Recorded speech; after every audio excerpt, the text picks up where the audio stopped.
Hello, my friends. Angela here. Hey, I wanted to share something with you really quickly before we get to this week's episode. I just got a new testimonial about my recovery recipe from a client of mine, Haley. And her headline says, "I feel like a recovery badass." I love that, you guys. That's so powerful. Haley says, "I'm so excited. I got to start the recovery recipe in January of 2019.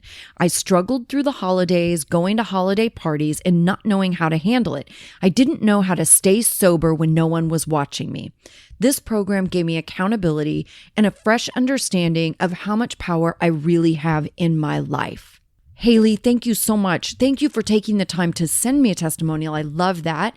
And you guys, what I really want you to hear from this is Haley worked with me individually through the recovery recipe, but only 4 sessions. She did 2 sessions in January and she did 2 sessions in February.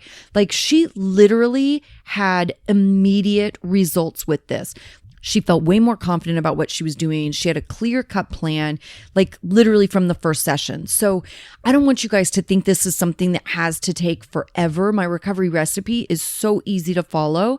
And I'm super proud of Haley. 5 months now, she's still sober and crushing it. For those of you that haven't gotten the recovery recipe, you can get that at addictionunlimited.com/recovery recipe.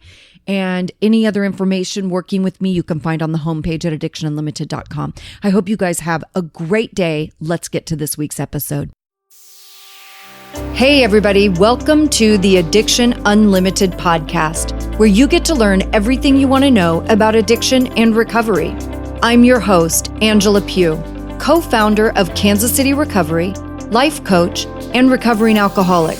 To learn more about me, you can listen to episode 0 on your podcast app or find us on the web at addictionunlimited.com. Hey, everybody. Welcome to the Addiction Unlimited podcast. I'm your host, Angela Pugh.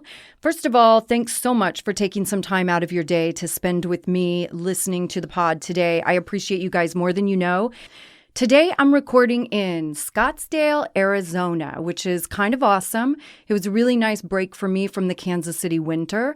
And I have this great pleasure of recording on somebody else's equipment, which is interesting. But we are in a stable, quiet environment, so you guys won't get any crazy background noises in this one that you can message me about when you hear the pig in the background with Lara, or, you know, the homeless guy singing Black Magic Woman in Los Angeles.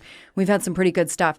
You guys are going to love this episode today. I have been looking forward to this for months, and I'm super excited to have this conversation. You know, I love to find people who are open and excited about their sobriety and willing to share their stories.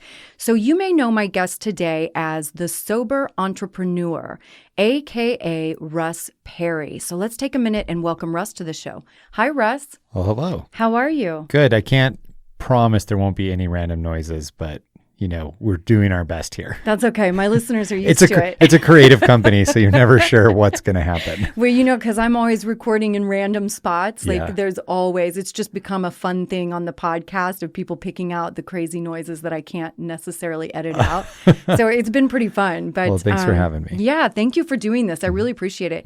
So tell everybody a little bit about you and your story, and how you ended up the Sober Entrepreneur.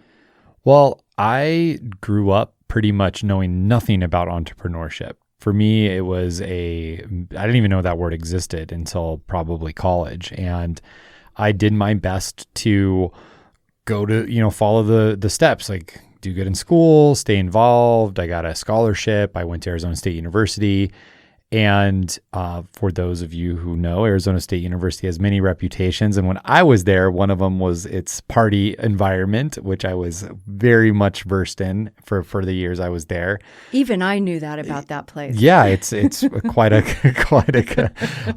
accolade that they have. But it was a great experience. I came out of that really motivated and excited for business. And I had learned what entrepreneurship was. I had worked actually at a creative agency.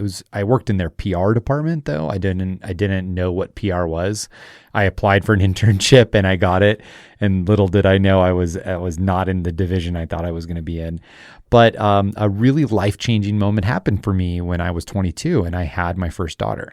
So I was graduating. I was a senior. I was ready to actually move to Australia. And I got a phone call from a girl that I had known 7.5 months ago. And she told me that I was going to be a dad. And so it was like, oh my gosh, this is not what I would ever planned on. But I had always really committed in my heart to be there and to be present, because my dad was not. I still talk to him and he's around, but him and my mom were separated when I was 2. Right. So how this ties into kind of professional and entrepreneurship is I did my best to get jobs during the younger years of Maddox, my daughter. She's now 13. So there was just this always like really pain in the butt kind of scenario where I had to like request time off and follow other people's rules. And so this was such an inconvenience for me. Such an inconvenience. I always say I'm much more feral than domesticated. Right. Like those are things that I've never been able to manage. Right. And so, and I had a split custody arrangement with my daughter. So time was real limited when I did have her. So I eventually decided to start my own business.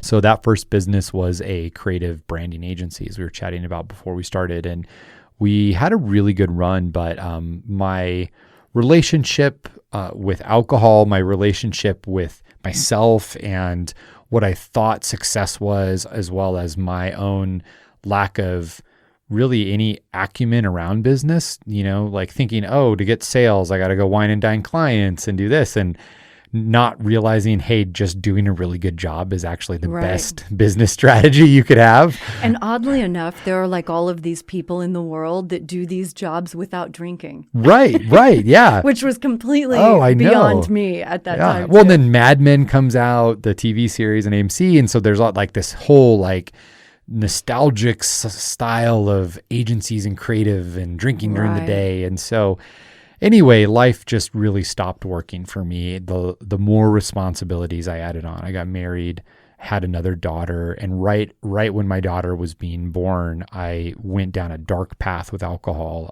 led into an affair, led into almost losing every dollar I had. I was able to really rescue that. But it required me to take a hard look at my life, and the 8.5 years of being a professional while I was drinking was this like really unfortunate streak, but also one that allowed me to finally decide, like, I need to know what I am, who I am, what I want.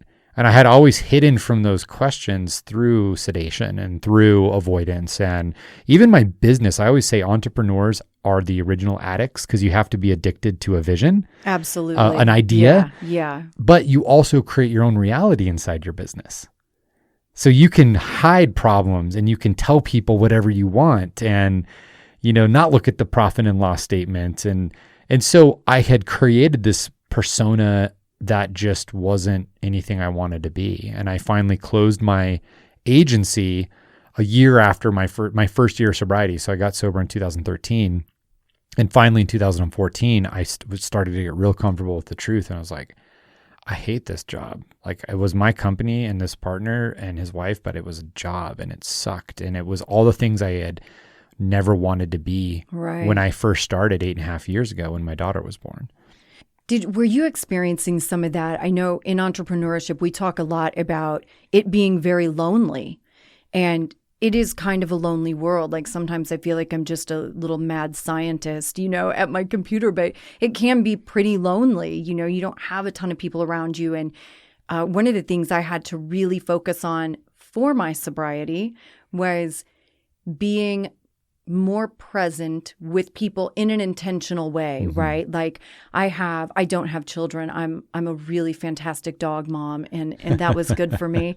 But I have nieces and nephews, and my little niece said to me one time, this was just maybe 6 or 8 months ago, she is 5 years old, and she came up to me at her birthday party.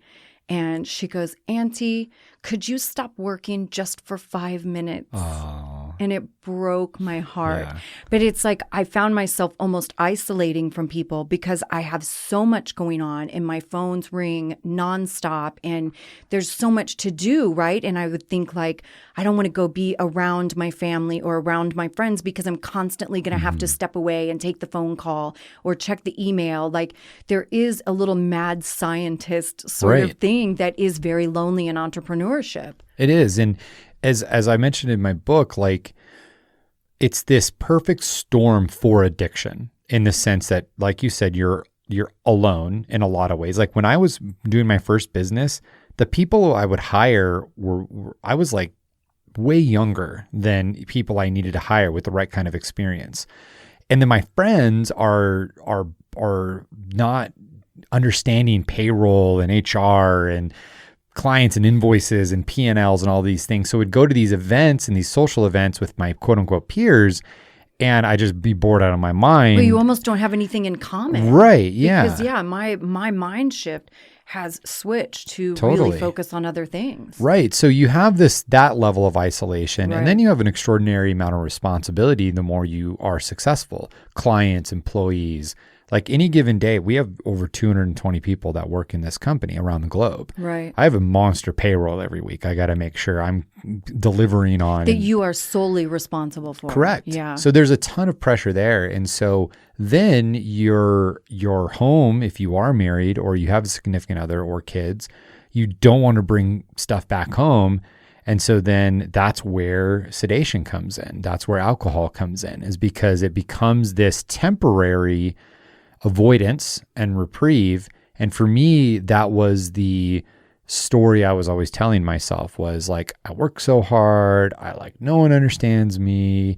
This is such a crazy life I live with all the pressure I have. I'm young. I have this like family, I deserve this. And well, then you perpetuate that and the problems don't go away, which requires more sedation, which requires like, it's this, self-fulfilling prophecy. I'm down with all of that damage. Except the young part. I'm not so young anymore. Yeah. But it is interesting because, as addicted people, also we are very obsessive. Yeah. And I mean, if I understood anything about moderation, like I wouldn't be in this mess. You know what I mean? Mm-hmm. So, and I'm the same way in business. There is no moderation. I'm 150% in or I'm 150% out.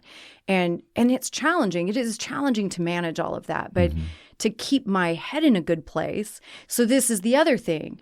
I would feel like if I felt like I was slipping a little bit in my life in some way, like maybe when I've been in a relationship and not feeling like I'm so successful in relationship stuff, it's easy for me to retreat to my business because I'm very good at that. Yep. And that feels good. There's reward there. And of course, I'm all about instant gratification. Right. So that works out really well. Right.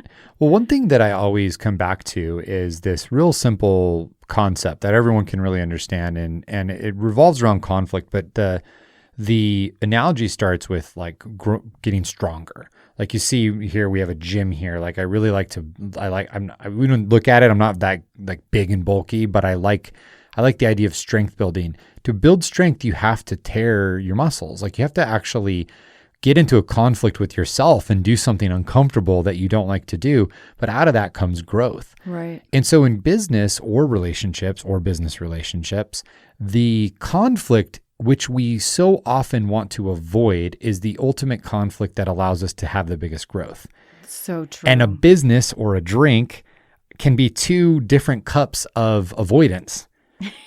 And so when two different cups of reward. Yeah. And we think it is, but the reality is right. like we need to go. Like I just came from a meeting where I had to have a tough conversation in front of 3 other people about a big mess up that we had with some scheduling and an event we're doing. Now, like the 6 people that were invited can't come because of our error. It was a conflict that I had to have with this guy to talk to him about it and confront him. But it was also a moment of growth for us. Yeah. So the one thing I will say is that with business specifically, you always have to check yourself. Am I avoiding something or am I actually creating something that is it sedation or creation is what I say. Right. And if it's creation, awesome. But if Right. it's sedation, if it's the 15th time you've checked your Instagram about some minuscule thing, Totally. then it's no different than going to get a drink Right. with it. Right.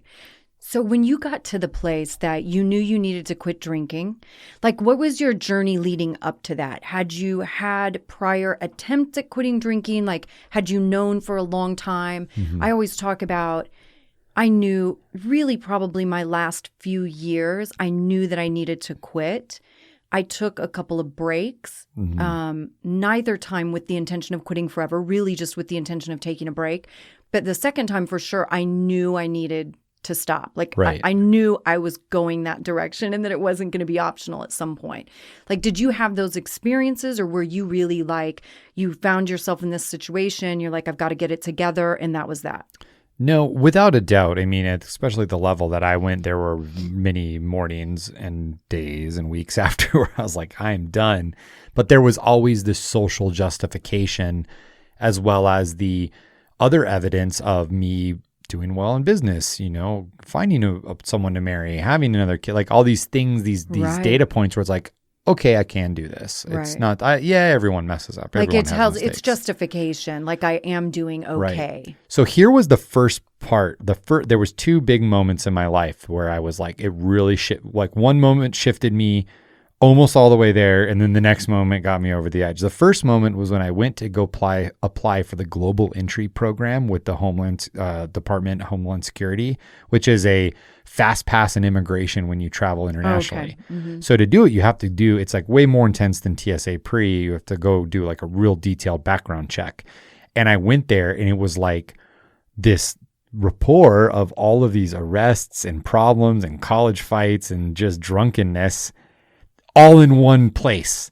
And I had compartmentalized all those things. And there were things I would have never remembered. You could have asked me about something and I would have said, I never did that. Right. And here it was. And I was like, oh my gosh, like this is rough. And then the second was when was my affair and my wife finding out and us being on the edge of complete destruction in our marriage. And for me, I finally realized that life wasn't about me. And there was something else that I needed to have a stronger conviction for, and that was my marriage. And at that point, I quit, and it was like, like I knew that I had to quit, and I had committed to quitting, although there was like a kind of a start and stop process around that.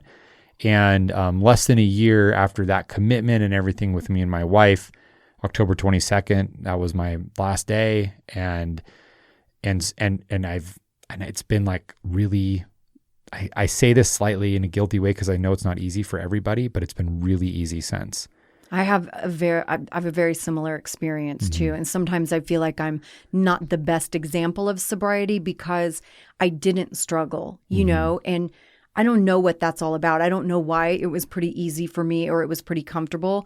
Not that every step of the process felt great or, Right. Not that it was easy, but I did not struggle with cravings. I wasn't really battling, oh my gosh, I want to drink so bad. I did not have that experience. But did you quit. have something greater you were chasing?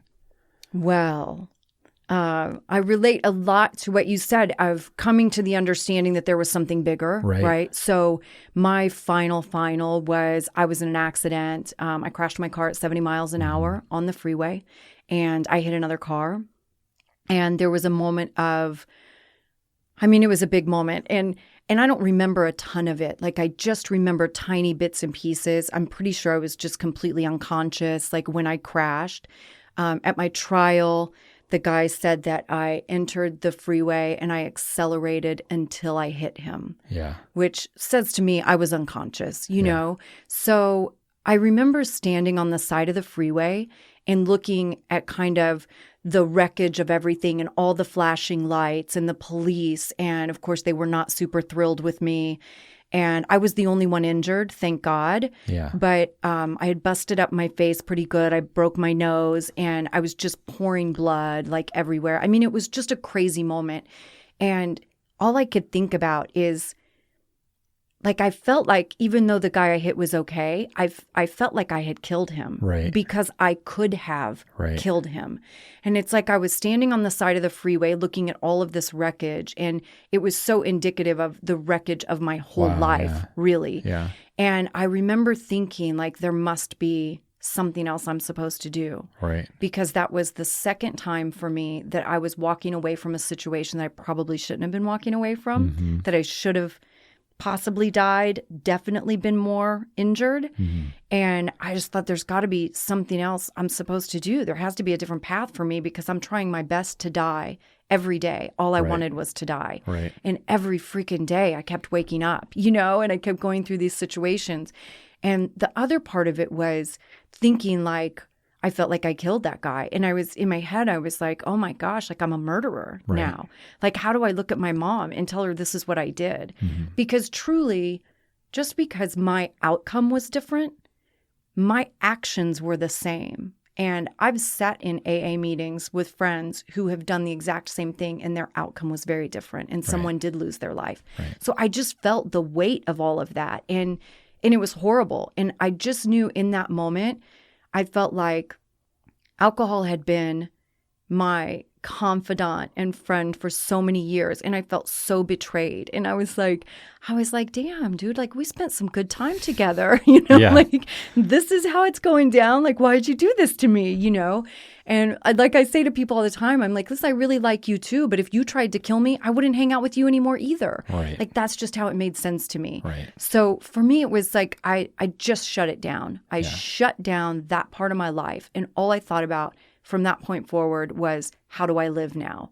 There was no thought of a drink. I never wanted to go back. You could not pay me $1 million to take Right. a drink from that moment forward, Right. you know? And in a way, if I'm like introspectively looking at what shifted for me, the space that opened up, because I've always been a creative. I mean, I've had creative businesses. We're at Right. one now. The space that opened up for me to do what I truly love to do without the guilt, shame, fear, stress, hangovers, tiredness, broken, twisted ankles, empty bank accounts, whatever. I have like a scar on my hand. All the side effects of drinking. I'll tell my kids one day, this is the dad fell down after the bar scar after he had his wrist fixed. But like all of that was gone. And it was like, I had so much time, so much space, so much energy. I can now pour that into something else. And that was what I became real addicted to, was the results of myself focusing and creating and doing. Totally. When people ask me like why I do addiction as my work, that's the thing for me. Because when I saw myself changing and evolving as a person and really turning into an actual good human being, which I never thought I was even capable of, when I saw that in myself, I was like, all I want to do is help other people do this. Like, this is amazing. Yeah. I didn't know you could feel this good in life, you know? You're pretty lucky that you had a solid sense of yourself when you got sober. Like you knew like you were creative and you had a business, like you knew how to channel that energy.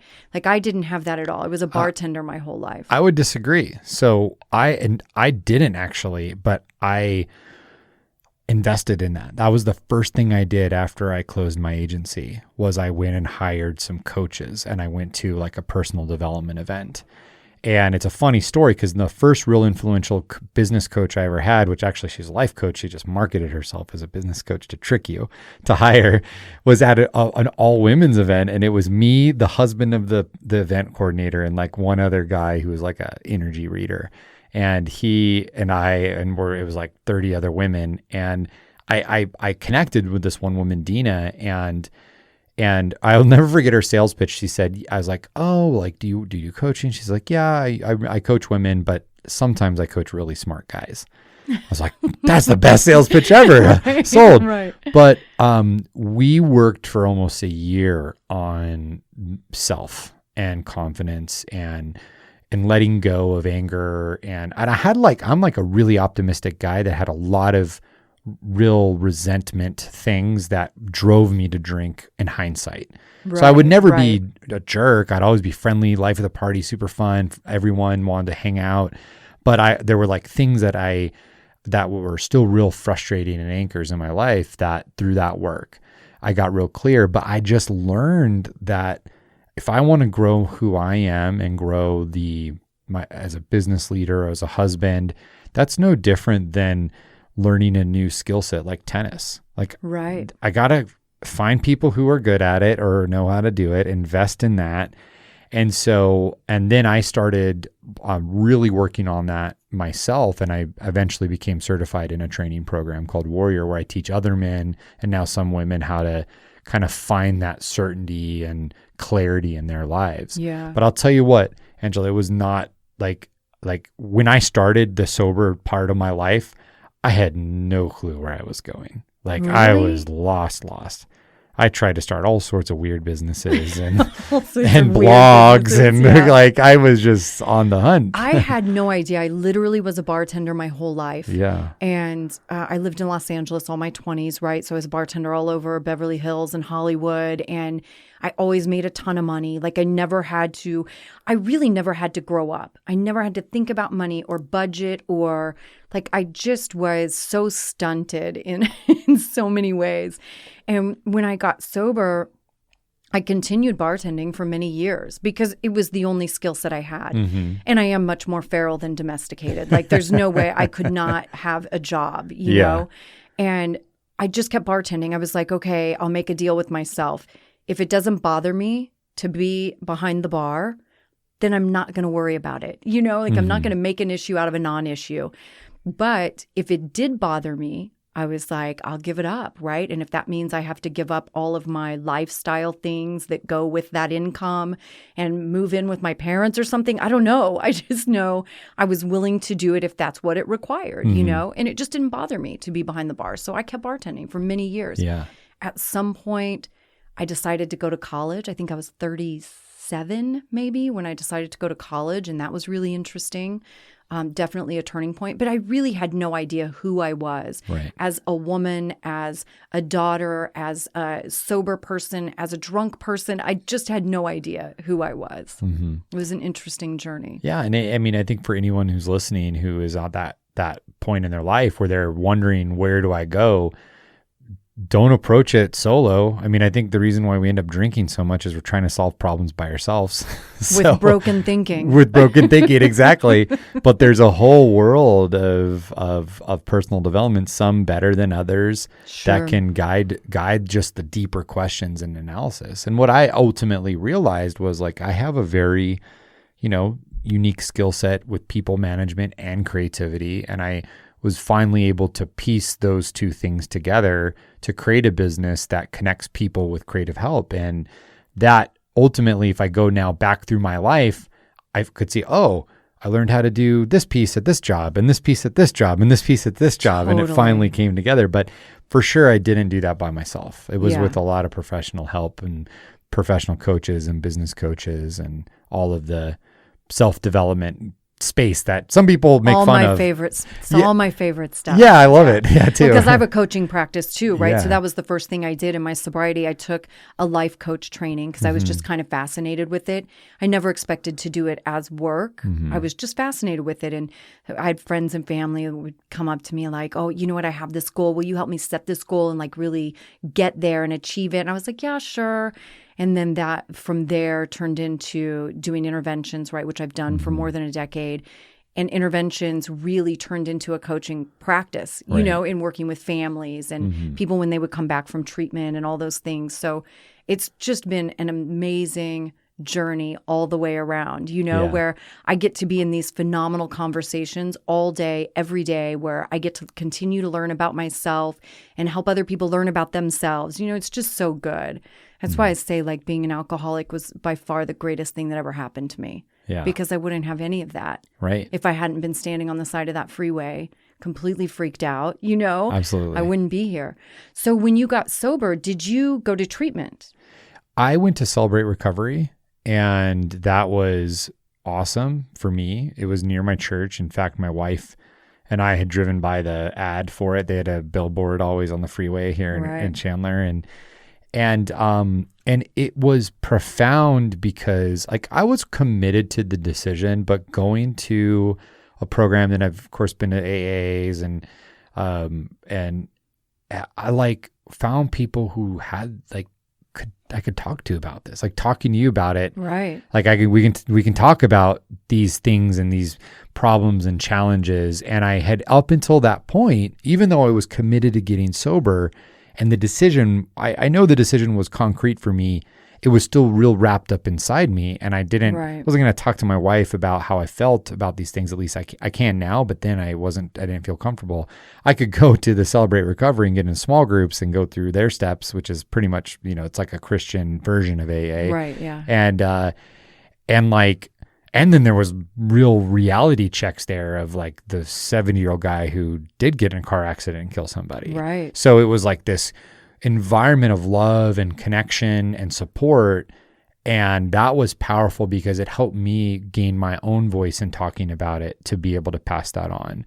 But other than that, I mean, it was Celebrate Recovery. I helped found a chapter up here in Scottsdale, and I go to AA maybe once or twice a year to keep it real, and get a chip if I make it on around that time.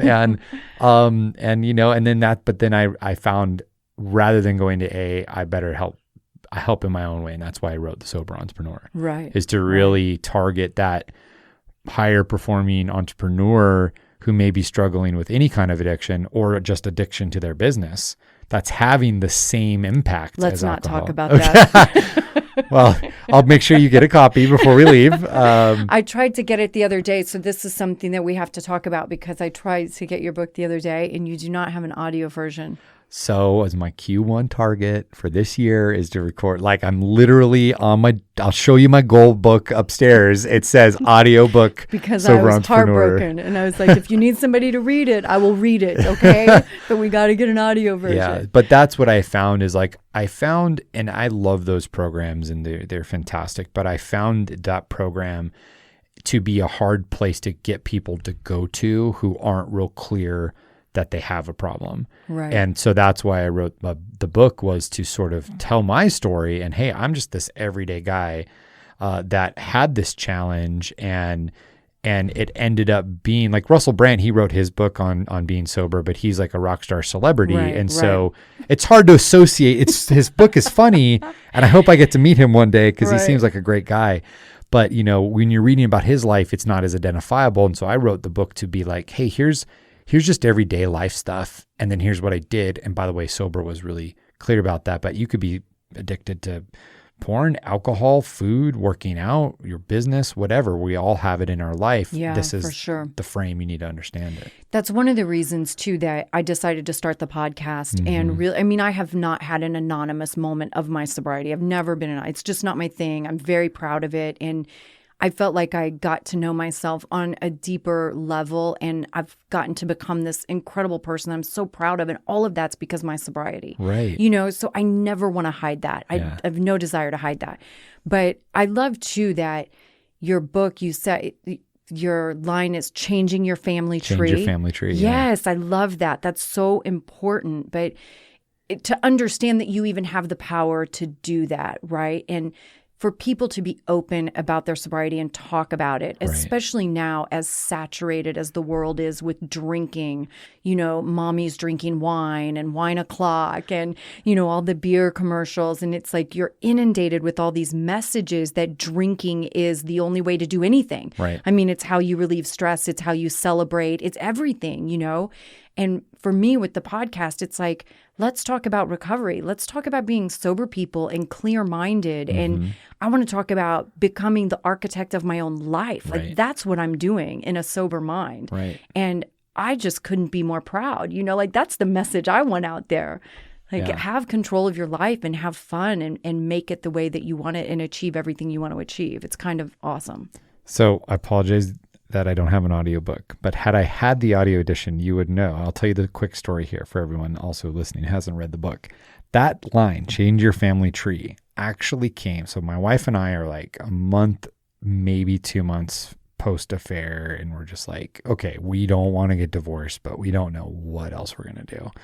So the same church that I went to Celebrate Recovery, before I went there, we saw the billboards there. They always advertise in our neighborhood, and we're like, let's just go try this go back to church. Like I grew up in Presbyterian. She grew up Baptist, and we both had like a really heavy influence, positive in our life with church.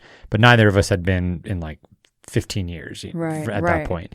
So we went back, but we weren't on speaking terms. So she went to her service. And we weren't like sit together close and sing song terms. Like she went to her service and I went to the like 5 p.m. You're like lucky afternoon. To be in the same building at this point. Exactly. And I went to the 5 p.m. what I called the reject service because it was just like all people sitting, and it's a big church, like by themselves, all spread out. And then the pastor doesn't even come up. A screen comes down and they just project the service. He's not even there. You just watch it. But it was the first of a series called Change Your Family Tree. And I was crying so hard. Like, how did you know? Like, I hadn't been to church in over a decade. And like, this is the sermon? Like, are you kidding me? And it was all like exactly that concept. Like, you are the new arm of a new tree branch. And generations from now, no one will know anything except for your story. Right. So anything from your past, no matter how hard, no matter how dark, no matter how deep, anything from your family history, your history, it's up to you on where you go from here. And so that's why I love that. That's such a powerful message. Yeah. That's what I want people to associate with sobriety. Right. It's huge. Wherever you go from here is up to you. Mm-hmm. I love that. What was your lowest moment of your sobriety? And how did you get through it and not drink? Lowest moment of my sobriety. Okay. I was about to tell you some other low moments. I was like, lowest moments of drinking? Where do we begin? No, that's easy. Yeah. The lowest moment of sobriety was most certainly like getting back on track with my wife while we were figuring out all the carnage and damage from the affair. I mean, I can't tell you how lonely I was because we weren't talking. My business had fallen apart. I was barely scraping by financially. Like I had just no traction in any part of my life. We had a newborn daughter. So I felt like an asshole that I had done all this with my wife being pregnant, and like what a horrible human being I was. And then, that was like just this solo isolation, worst isolation that I've ever experienced prior to that when I was drinking. But had I not had that commitment to our marriage, knowing that there's no way I'm going to ever rebuild anything of significance with this in my life still, alcohol, then I most certainly wouldn't have gotten through it. Right. Like it was like, I remember just sitting in my daughter's nursery crying in her, rocker chair, just by myself or holding her. I mean, it was just like, can I get through it? I don't know. But I knew like the path I was on wasn't going to output a better outcome, that the only chance I could have had was being sober. And that was really uncertain because I had never been sober my adult life. So I didn't really know what life was like. So it's like, I'm alone. I'm feeling alone. I'm now, I can't hide anywhere with my thoughts and my brain. It was like the most alone I've ever been, with the most insanity going on upstairs. Were your friends and family supportive of you being sober? Like, did people understand? Yeah, because it was pretty much our plan to not keep things a secret with what I had done and our challenges in our marriages and talking to some friends and what had happened. So everyone was like, great, good decision. It's been a good run. When I decided to stop drinking, nobody argued. Yeah. Nobody argued with my decision. Actually, a good friend I've known a long time for many of my formative drinking years works with me now. His name's Dave, and he's awesome. And I told him, and he was just like, fantastic, right? Good choice. I would do the same. But yeah, and of course, inevitably, and I'm sure this has come up in dozens, if not hundreds of conversations you've had to people, we build up the anxiety of that conversation in our head, and we tell and we talk about it. And if someone truly is supportive of us, and it's not a weird codependency issue, then they're always going to be supportive. 100% of the time. Like, it's not like we're like, this vegan thing, I'm not sure about it. Right. I'm not going to be vegan anymore. And they're like, no, you must do it. I don't know. I feel like when I think about my very beginning of sobriety, I feel like I was naive in a lot of ways. Like, I didn't build up any anxiety. Like, even before I went to AA, like, I didn't know anything about AA. All I knew is that's where people went to not drink anymore. And I knew there was some God stuff somewhere in there. And I was like, you know what, Angela, I think I was 33 and a half when I got sober. And I was like, you're an adult. Nobody's going to force you to go to church. Nobody can force you to believe anything. Just go sit down and shut up. Like, that's what I told myself. And that's what I did. And I'm so grateful that I didn't have any of those preconceived notions or whatever. Like, I was really just willing to sit down and shut up. Like, I just wanted to not drink, and I knew that's where people went to not drink. Right. Well, and you and I both had our rock bottom moments, For sure. And it's easy to make, it's easier, I wouldn't say it's easy. It's easier to make these life-changing decisions in the pit of rock bottom. No question. Because you're just like, this place is the worst. I never want to go back. And sometimes we have to discover the new rock bottom because we thought we were there and then we discovered the new one. But eventually we do get there. I've had a series of rock bottoms in different areas. You know, like I had my drinking rock bottom. And then when I was like 5 years sober, I had my relationship rock bottom, right? Where I realized that all of my dating habits from my whole life, I carried right into my sobriety. So even 4 or 5 years sober, I was still dating really drunk guys and like party guys because that's all I had done my whole dating life. You know, like that's how I did it. So I had this relationship rock bottom where I kind of had to get it together with that. And then at some point I had a financial rock bottom and I had to figure that out and get responsible and look at all of that stuff. Like I've had a series of rock bottoms throughout my sobriety. Right. But the great thing is, though, you're not also in the rock bottom pit of drinking.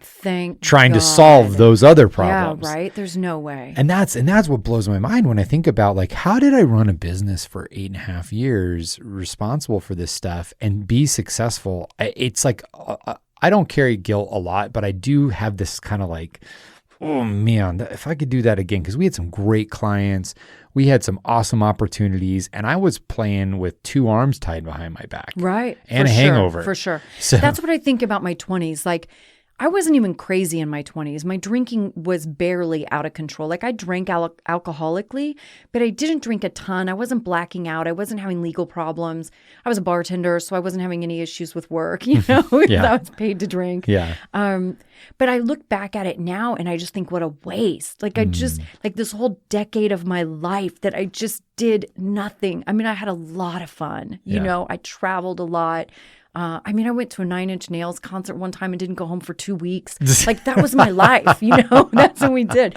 Like, I'd get off work drunk at 3 a.m. and we'd all jump in the car and drive to Vegas and be gone for a week. You know, like, that was my life. It was insane. It was a blast. But it was just such a waste, you know? And I think of how many hours I spent just sitting in bars, doing nothing. And it's the same thing. It's like, oh, man, if I would have just got this a little earlier, like how much farther along in the game I could be. But, you know, it happens in its own time. and you have to be ready to start creating. You know, like I look at that story, those stories, and my story is similar. Not 9 Inch Nails concerts for 2 weeks, more like Arizona Cardinals games for 48 hours. But we're in a state of consumption. We're just consuming. And then at a certain point, and I think it is fueled with a clear head and a sober mind, is like you realize, wow, life is a lot more meaningful when I'm creating and I'm not consuming and I'm out there contributing and creating. And we start to get the benefits of that. Like, I'm sure you've had people reach out about the stories and the impact, and how many like clients when you're bartending wrote you the next day being like, thank you so much for that Long Island. You helped me so much. Like, that changed my life. But you wouldn't have been receptive to it. I made a mean Long Island accent. I actually was in Vegas this weekend with my wife. We were reminiscing. She's sober now too. And I was like, I don't even remember what was in one. So we everything. We asked Siri in the Vegas hotel room what was in a Long Island, and she told us, and we were like, oh man, because you just go crazy. Vegas has an awesome recovery community. Oh, I could imagine. Yeah. They've got a great recovery community. It's really fun there. Okay. Last question. Yeah. What is your favorite thing about being a sober person? I have nothing to hide. Oh, that's so like good. I have zero secrets in my life now. And that didn't happen magically when I got sober. It wasn't like, you're sober. It's like being baptized or something, you're done. But it gave me the foundation to be radically honest with my past and my truth. And that it's kind of like a bulletproof vest I now wear, where it's like someone wants to talk about the mistakes I've made. Great, I wrote a book on it. But that certainty, transparency is so empowering. Yeah, that certainty is what comes from that. And I now have like a massive amount of clarity and certainty. And I don't have all the answers, but at least I'm really clear on who I am and where I'm at. Yeah. I love that you say that too, because, we always talk about, certainly in 12 steps, and you hear this everywhere, you're as sick as your secrets. Mm-hmm. And that's such a hard thing. Like all those little sort of behavioral things of my drunken life. Again, like I was saying with dating, right? At 4 or 5 years, I did my relationship rock bottom. Like all those habits don't magically disappear just because I stopped chugging tequila out of the bottle. You know what I mean? Yeah. Like it takes just as much practice to work out those behaviors as it took to get those behaviors. Absolutely. And it's just a process. And I love that. But it's so good because I wouldn't even be involved in the process if I was drinking. Well, now you're doing this, and thank you for doing this, because it's like nice to talk to someone who is clear but also creative and has the right mindset. I've done searches on this topic in podcasts, and there's not like a lot out there that I would feel are as in depth and as clear as the conversation we've had today. Right. Thank you so much for doing this. Yeah. I cannot tell you, I've been so excited to sit down and talk to you. And thank you for being open about your story and sharing all the good, bad, and the ugly, because it is so important to everybody else out there who's trying to get sober, trying to figure it out, or trying to make it through their first year, or whatever the case may be. I feel like it's such an honor to get to share our stories, and it's so important. Cool. I appreciate it. Hey, thank you. No, this has been exciting. And we did finally connect through Instagram. I feel like you sent me a message on there. All my listeners know I'm obsessed with Instagram. It's where I like to spend most of my time. Awesome. Well, thank you. I really appreciate it. Thanks, Russ. You've reached the end of another great episode of the Addiction Unlimited podcast. Candid and honest conversation about addiction and recovery. Be sure to visit us at addictionunlimited.com to join the conversation and access show notes and links to everything we talked about. Love this episode? Please take 30 seconds to subscribe, rate, and review on iTunes to help us improve and give you the information you want. Thanks for listening. See you next week.